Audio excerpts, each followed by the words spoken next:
ভাটিয়ালি কিচেনে আপনাদের স্বাগত জানাই। আজকে নতুন একটা রেসিপি নিয়ে চলে এসেছি। সেই রেসিপিটার নাম হলো তুলসী চা। দেখুন, তুলসী চা বানাতে আমাদের কি কি লাগে, তুলসী চা তৈরি করতে কি কি লাগবে চলুন একবার দেখে নিই। এখানে নিয়েছি তুলসী পাতা। এই যে পাতাটা দেখছেন, এটা হলো রাম তুলসীর পাতা। আপনাদের বাড়িতে যাদের রাম তুলসী না থাকবে আপনারা এমনি তুলসী পাতা দিয়েও চা করতে পারবেন। আচ্ছা, এখানে আছে স্লাইস করা আদা, এখানে আছে আপনার চা পাতা, চিনি ও লবঙ্গ। আর শুরু করে দিলাম। আজকে তো আপনাদের সবার অনুমতি নিয়ে এই তুলসী চাটা বানানো শুরু করলাম। এবারে জল নিয়ে নিলাম।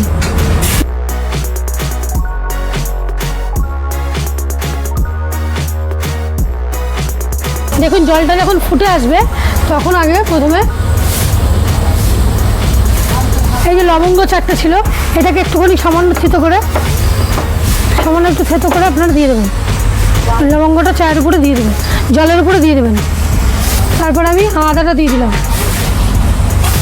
আচ্ছা, এরপরে যে তুলসী পাতাটা রেখেছিলাম, এই যে এটাকে বলে রাম তুলসী। এই যে রাম তুলসীর পাতাটা যে রেখেছিলাম, এই রাম তুলসীর পাতাটা আমি এরকম সামান্য পরিমাণে একটু ছিঁড়ে দিয়ে দিলাম। রাম তুলসীর একটা খুব সুন্দর সেন্ট, মানে ফুটলে সারা বাড়ি মম করবে, এত ফাইন একটা গন্ধ। আর এখানে আদা দিয়েছি, লবঙ্গ দিয়েছি, আর হলো তুলসী পাতা দিয়েছি।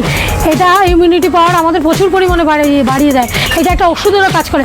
আমাদের যদি ঠান্ডা, সর্দি, কাশি, জ্বর যদি হয় এর জন্য খুবই উপকারী। আদা, লবঙ্গ আর তুলসী পাতাটা যখন বয়েল হয়ে গেছে তখন সামান্য পরিমাণে একটু চিনি দিয়ে দিলাম। আপনারা চাইলে মধুরাও দিতে পারবেন। মধুরাও আমাদের শরীরের পক্ষে খুবই উপকারী, তাহলে রোগ নিরাময়তে আরও কাজে লাগবে।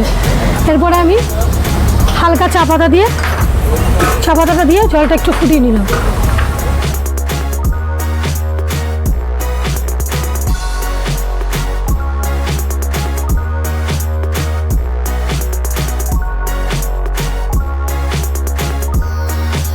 আপনারা বাড়িতে না সবসময় চেষ্টা করবেন যে চাটা করছেন মিনারেল ওয়াটার জল যে আছে সেই জলটা দিয়ে লিকার চাটা করবেন, তাহলে চায়ের কালারটা দেখবেন খুব ভালো আসবে।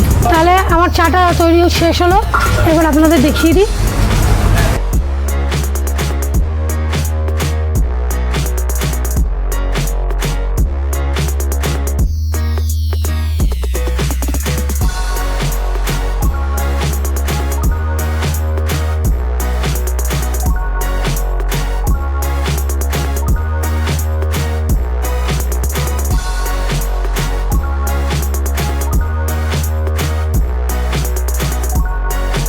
তাহলে বন্ধুরা, আমার এই চা রেডি হয়ে গেছে। আপনারা চাইলে আমার দোকানেও আসতে পারেন এই চাটা খাওয়ার জন্য, আবার বাড়িতেও করে খেতে পারেন। চাটা করে খাবেন, খুব উপকারী চা। এটা আমাদের ইমিউনিটি পাওয়ার বাড়িয়ে দেবে, ওষুধ হিসাবে কাজে লাগবে। বাচ্চাদের সর্দি, কাশি, ঠান্ডা লাগলে এই চা একটু করে খাওয়াবেন, খুব ভালো। এই বলে আজকে আমি আমার ভিডিওটা শেষ করলাম। সুস্থ থাকবেন, ভালো থাকবেন।